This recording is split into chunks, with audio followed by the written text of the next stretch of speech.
Hello students, I am Dr. Swati Gupta and today I am going to explain the concept of revenue. Revenue कहते किसे हैं?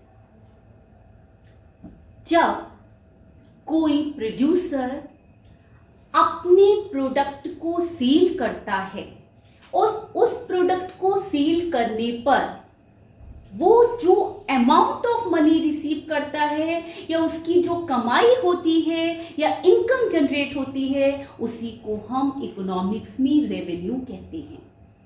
For example, किसी firm ने या producer ने 100 pen cell किए, एक पेन का प्राइस 10 रुपी है, तो 100 पेन को सेल करने पर उसको 1000 रुपए की इनकम जनरेट होती है या 1000 रुपए as a amount of money receive होता है। इसको ही हम रेवेन्यू कहते हैं। अब इसकी डेफिनेशन देख लेते हैं। The payments received by an entrepreneur from the sale of the goods produce is known as revenue. Revenue में कॉस्ट और प्रॉफिट दोनों इंक्लूड होते हैं। Revenue is equal to cost plus profit. कोई भी फर्म जब कोई भी प्रोडक्ट बनाती है तो उसमें कुछ ना कुछ खर्चा आता है, कुछ ना कुछ लागत आती है, कॉस्ट आती है। उस कॉस्ट की अतिरिक्त फर्म उस प्रोडक्ट में एक नॉमिनल प्रॉफिट ऐड करती है। तो रेवेन्यू में कॉस्ट और प्रॉफिट दोनों ही इंक्लूड होती है। There are 3 concept of revenue: total revenue, marginal revenue and average revenue. किसी भी फर्म को अपने एक गिवन टाइम पीरियड में अपने प्रोडक्ट को सेल करने पर जो इनकम जनरेट होती है या जो अमाउंट ऑफ मनी रिसीव होता है, उसको हम टोटल रेवेन्यू कहते हैं। फॉर एग्जाम्पल, एक वीक में एक फर्म ने 1000 पेन, अभी पेन का एग्जांपल लेके चल रहे थे तो पेन का ही लेते हैं, 1000 पेन एक वीक में सेल किए। एक पेन का प्राइस 10 रुपी था। TR is equal to Q into P। क्यों? 1000 पेन 1 वीक में सेल किए हैं, पर पेन प्राइस 100 रुपी है, तो टोटल रेवेन्यू क्या हो जाएगा? 10,000 रुपी। होप सो ये क्लियर होगा कि जब किसी फर्म को अपने गिवन टाइम पीरियड में प्रोडक्ट को सेल करने पर जो अमाउंट ऑफ मनी मिलता है, जो इनकम जनरेट होती है, उसको हम टोटल रेवेन्यू कहते हैं। अब इसकी डेफिनेशन देख लेते हैं। Total revenue refers to the total amount of money received by a firm from the sale of its products produced over a given period of time. TR total revenue is equal to, जैसे मैंने पहले बताया, Q into P। कितनी quantity sell की जा रही है और पर यूनिट का प्राइस क्या है। तो क्वांटिटी को जितनी सेल की जा रही है पर यूनिट ऑफ प्राइस से मल्टीप्लाई कर देंगे तो टोटल रेवेन्यू पता चल जाएगी।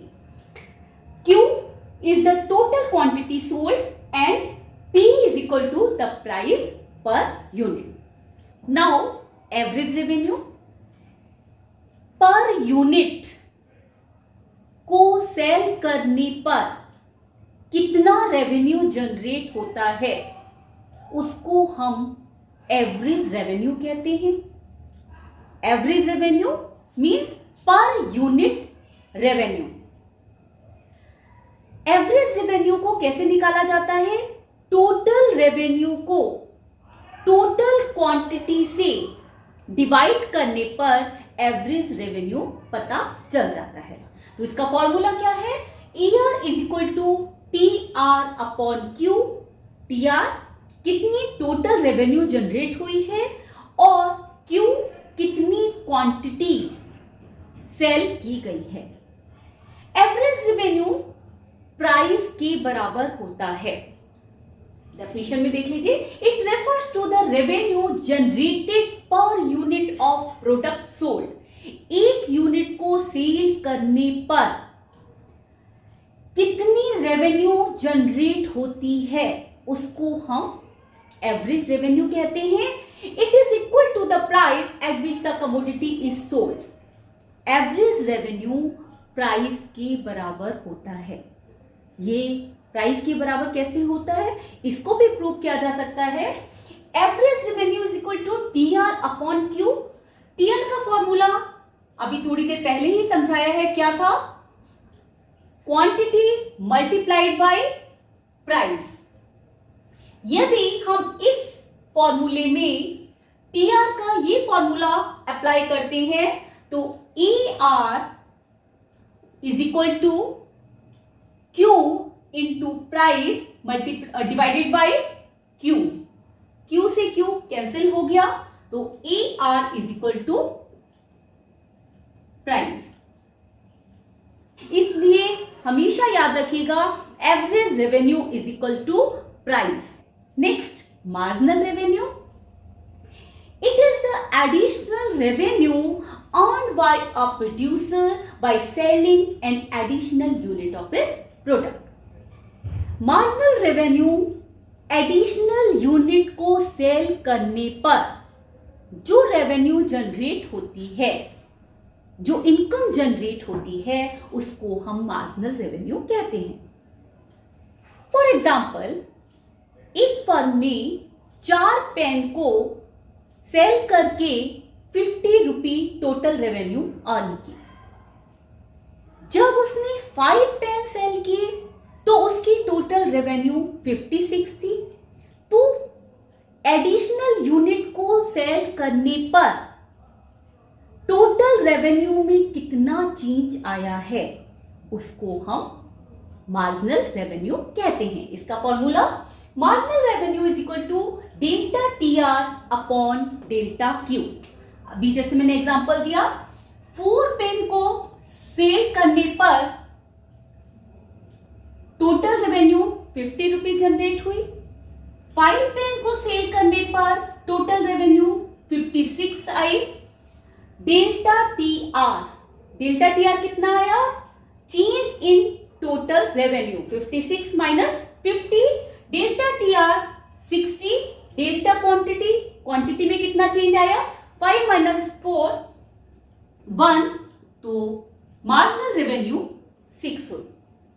या दूसरा फॉर्मूला है marginal revenue is equal to T R N minus T R N minus 1। T R N क्या होता है, the current value of total revenue. Current value, जैसे 5 पेन को सेल करने पर टोटल रेवेन्यू 56 आई है, ये आपका हो गया T R N. T R N minus 1 previous value of total revenue. 4 pen को सेल करने पर टोटल रेवेन्यू 50 थी। 56 में से 50 को माइनस कर दोगे तो मार्जिनल रेवेन्यू पता चल जाएगी। होप सो आपको ये क्लियर हो गया होगा।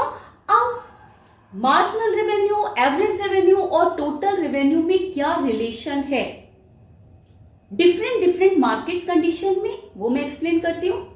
Now relationship between total revenue, average revenue and marginal revenue under perfect competition. Perfect competition में मार्केट प्राइस कांस्टेंट रहता है।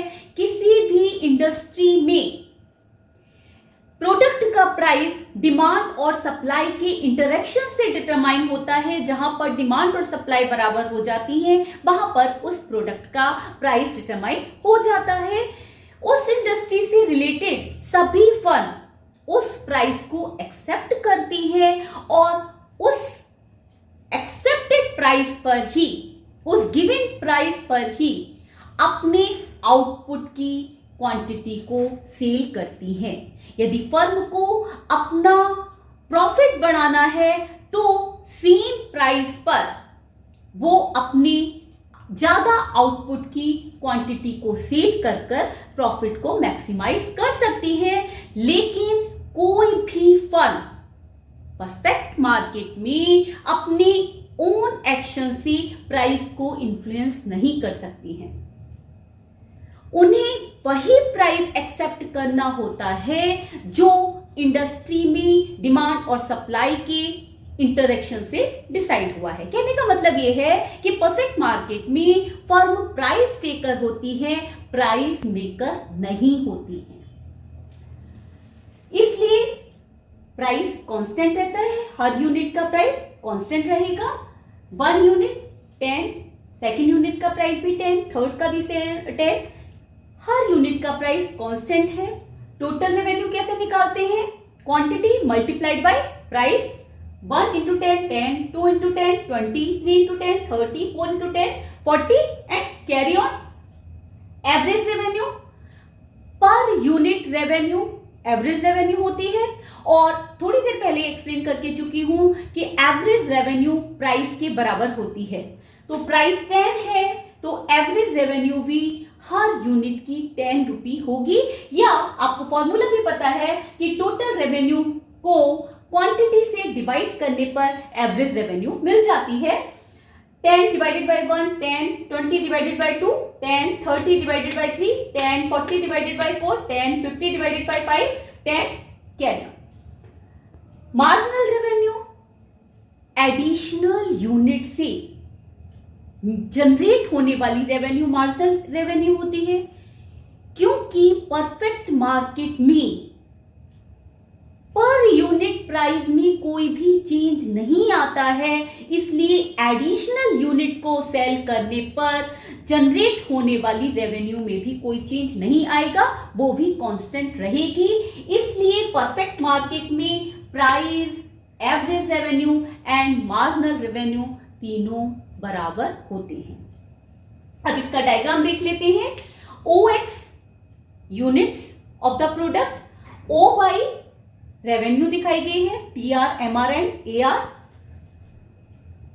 TR, MR, AR and price, and here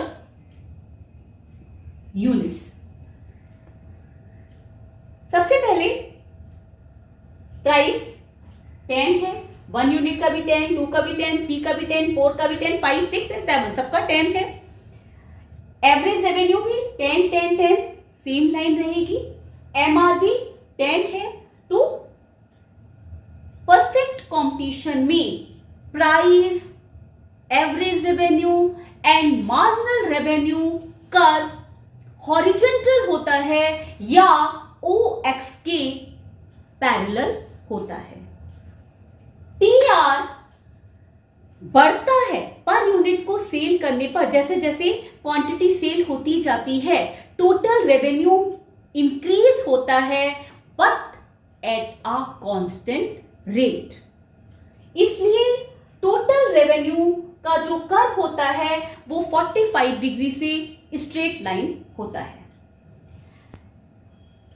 in this perfect competition a firm is a price taker. जैसे मैंने भी बताया कि perfect competition में firm price taker होती है, प्राइस मेकर नहीं होती है। AR curve is a horizontal line. The MR curve coincides with the AR curve, क्योंकि इसमें average price, average revenue and marginal revenue दोनों सेम है, इसलिए MR curve coincides with the AR curve. TR increases at a constant rate. Now, relationship between TR, MR and AR in imperfect competition. Imperfect competition में firm price को influence कर सकती है। यदि firm अपनी प्रोडक्ट की ज्यादा क्वांटिटी को सेल करना चाहती है तो वो उसका पर यूनिट प्राइस गिरा सकती है, पर यूनिट प्राइस कम कर सकती है। इसलिए इम्परफेक्ट कंपटीशन में किसी पर्टिकुलर प्रोडक्ट के डिफरेंट यूनिट का प्राइस डिफरेंट हो सकता है। फॉर एग्जाम्पल, आप यदि आलू परचेज कर रहे हैं और 1 kg पोटैटो 20 रुपी का है, लेकिन यदि आप ये बोलते हो कि मुझे 2 किलो आलू दे दो और इसके बदले में थोड़ा सा रेट कम कर दो, तो सेलर को लगेगा कि चलो ये ज्यादा क्वांटिटी ले रहा है तो 2 किलो में वो आपको 35 रुपी कर सकता है। यदि आप 3 kg पोटैटो ले रहे हो तो 30 रुपये के कर सकता है। 4 kg ले रहे हो तो उसका रेट और गिरा सकता है, क्योंकि उसकी ज्यादा क्वांटिटी बिक रही है। तो ज्यादा क्वांटिटी को सेल करने के लिए कई बार प्रोड्यूसर अपने प्रोडक्ट के प्राइस को कम कर देते हैं। जैसे फर्स्ट यूनिट का प्राइस 10 रुपये है। अब यदि मैं मार्केट जाती हूं पेन लेने, पेन का पर यूनिट प्राइस 10 रुपये है। मैं शॉपकीपर से बोलूंगी कि मुझे 2 पेन चाहिए, 2 पेन में थोड़ा सा बार्गेनिंग करके उससे थोड़ा सा रेट कम करा सकती हूँ। तो वो बोलेगा ठीक है, आपको 2 पेन लेने हैं तो पर यूनिट 9 रुपये के हिसाब से ले लो। फिर यदि मैं बोलती हूँ कि नहीं, मुझे 3 पेन चाहिए, थोड़ा सा रेट और कम कर दो, तो जैसे जैसे मैं पेन की क्वांटिटी को ज्यादा खरीदना चाहती हूँ, सेलर उसकी प्राइस को कम कर देता है। इसलिए इसमें हर यूनिट का प्राइस कम होता जा रहा है। फर्स्ट का 10, सेकंड का 9, देन थर्ड का 8, फोर्थ का 7, 5 का 6, 6 का 5 एंड 7 का 4। जैसे जैसे वो नंबर ऑफ यूनिट सेल करता जाता है, हर यूनिट का प्राइस कम होता जा रहा है। Total revenue price into quantity, 10 1 जा 10, 2 9 जा 18, 3 8 जा 24, 4 7 जा 28, 5 6 जा 30, 6 5 जा 30 एंड 7 4 जा 28। एवरेज रेवेन्यू पहले भी बता के चुकी हूं कि एवरेज रेवेन्यू हमेशा प्राइस के बराबर होता है। जितना प्राइस है उतना ही एवरेज रेवेन्यू होगा। या फिर एवरेज रेवेन्यू को आप कैसे निकाल पाओगे? TR divided by quantity. तो फर्स्ट की एवरेज रेवेन्यू 10 है, सेकंड की 18 divided by 2 9, 24 divided by 3 8, 28 divided by 4 7, 30 divided by 5 6, 30 divided by 6 5 and 28 divided by 7 4। आप चेक कर लीजिए, प्राइस जितना प्रोडक्ट के यूनिट्स का प्राइस है उतना ही उसका एवरेज रेवेन्यू है। मार्जिनल रेवेन्यू एडिशनल यूनिट को सेल करने पर कितना रेवेन्यू जनरेट होता है, उसको हम मार्जिनल रेवेन्यू कहते हैं। मार्जिनल रेवेन्यू का फॉर्मूला क्या है? Delta TR divided by delta Q। First unit का 10 ही होगा। सेकेंड यूनिट का कितना चेंज आया है? एडिशनल चेंज 18 माइनस 10 8 का। थर्ड यूनिट में 24 minus 18 6, next 28 minus 4 24 4, next 30 minus 28 2, 30 minus 30 0 and 28 minus 30 minus 2। इसका फॉर्मूला इसका डायग्राम कैसे बनाएंगे? डायग्राम आप रफली भी बना सकते हो, मैंने इसमें डेटा के अकॉर्डिंग बनाया है। AR और MR दोनों फॉल हो रही हैं। जैसे जैसे नंबर ऑफ यूनिट्स को सेल किया जाता है, वैसे वैसे इम्परफेक्ट मार्केट में average revenue and marginal revenue दोनों कम होते जाते हैं। बट एवरेज रेवेन्यू में कंपैरेटिवली स्लोली कमी आती है, MR में ज्यादा तेजी से कमी आती है। रीजन क्या है? जैसे जैसे भाई एवरेज रेवेन्यू ओवरऑल एवरेज निकाला जा रहा है, लेकिन मार्जिनल रेवेन्यू एडिशनल यूनिट से गेन होने वाला रेवेन्यू है। तो यदि वो एडिशनल यूनिट को सेल कर रहा है तो उसका प्राइस गिराता जा रहा है, जिसकी वजह से मार्जिनल रेवेन्यू कम ज्यादा तेजी से गिर रहा है। तो average revenue and marginal revenue दोनों के curve left to right downward sloping होते हैं, लेकिन MR ज्यादा तेजी से गिरता है या fall in MR is greater than fall in AR। Marginal revenue में जो फॉल होता है वो एवरेज रेवेन्यू में फॉल के कंपैरिजन में ज्यादा तेजी से होता है। इसलिए मार्जिनल रेवेन्यू 0 हो जाती है और कभी कभी नेगेटिव भी हो सकती है, लेकिन एवरेज रेवेन्यू हमेशा पॉजिटिव रहती है। एवरेज रेवेन्यू कभी भी जीरो या नेगेटिव में नहीं जाएगी। टोटल रेवेन्यू और मार्जिनल रेवेन्यू का क्या रिलेशन है? जैसे जैसे मार्जिनल रेवेन्यू कम होता जा रहा है, टोटल रेवेन्यू बढ़ रहा है, but at a diminishing rate. Total revenue increases but at a diminishing rate. Diminishing rate से क्यों बढ़ रहा है? क्योंकि मार्जिनल रेवेन्यू में कमी आती जा रही है। When marginal revenue is zero, total revenue is maximum. जब मार्जिनल रेवेन्यू जीरो होता है तो टोटल रेवेन्यू मैक्सिमम पर हो जाता है, लेकिन यदि मार्जिनल रेवेन्यू नेगेटिव हो जाता है तो टोटल रेवेन्यू भी गिरने लगता है। Total revenue increases at a diminishing rate. Average revenue and marginal revenue both fall, but the fall in MR is greater than fall in AR. Total revenue is maximum when average revenue is zero, and total revenue also falls when marginal revenue is negative. ये red वाली line बता रही है कि जहां पर marginal revenue zero है वहां पर टोटल रेवेन्यू मैक्सिमम है। तो यदि आपसे इसका कंपैरिजन पूछा जाए तो आप आसानी से बता सकते हो। यदि एमआर और एआर का कंपैरिजन पूछा जा रहा है तो आप इजीली कह सकते हो कि यूनिट नंबर ऑफ यूनिट्स को सेल करने पर इम्परफेक्ट मार्केट कंपटीशन में average revenue and marginal revenue दोनों कम होती हैं, दोनों गिरती जाती हैं, लेकिन fall in MR is greater than fall in AR. यानी एमआर ज्यादा तेजी से गिरती है कंपैरेटिवली एआर की। एमआर जीरो या नेगेटिव हो सकती है, लेकिन एआर हमेशा पॉजिटिव रहती है, वो कभी भी जीरो या नेगेटिव नहीं होगी। सेम यदि एमआर और टीआर का कंपैरिजन पूछा जा रहा है तो आप इजीली लिख सकते हो, जब एमआर फॉल होता है लेकिन पॉजिटिव होता है तो उस सिचुएशन में टोटल रेवेन्यू इंक्रीज होता है but at a diminishing rate. Total revenue बढ़ता है लेकिन घटती हुई दर पर। When MR falls at that time TR increases but at a diminishing rate. When MR is zero TR is maximum. When MR becomes negative total revenue becomes decreases. Total revenue also decreases. Hope so आपको revenue का concept समझ भी आ गया होगा, and whatever I am teaching here I am writing the blogs on that. For the detailed notes you can refer my blogs, which link I have provided in the description box. See you in the next video. Till then, bye, take care.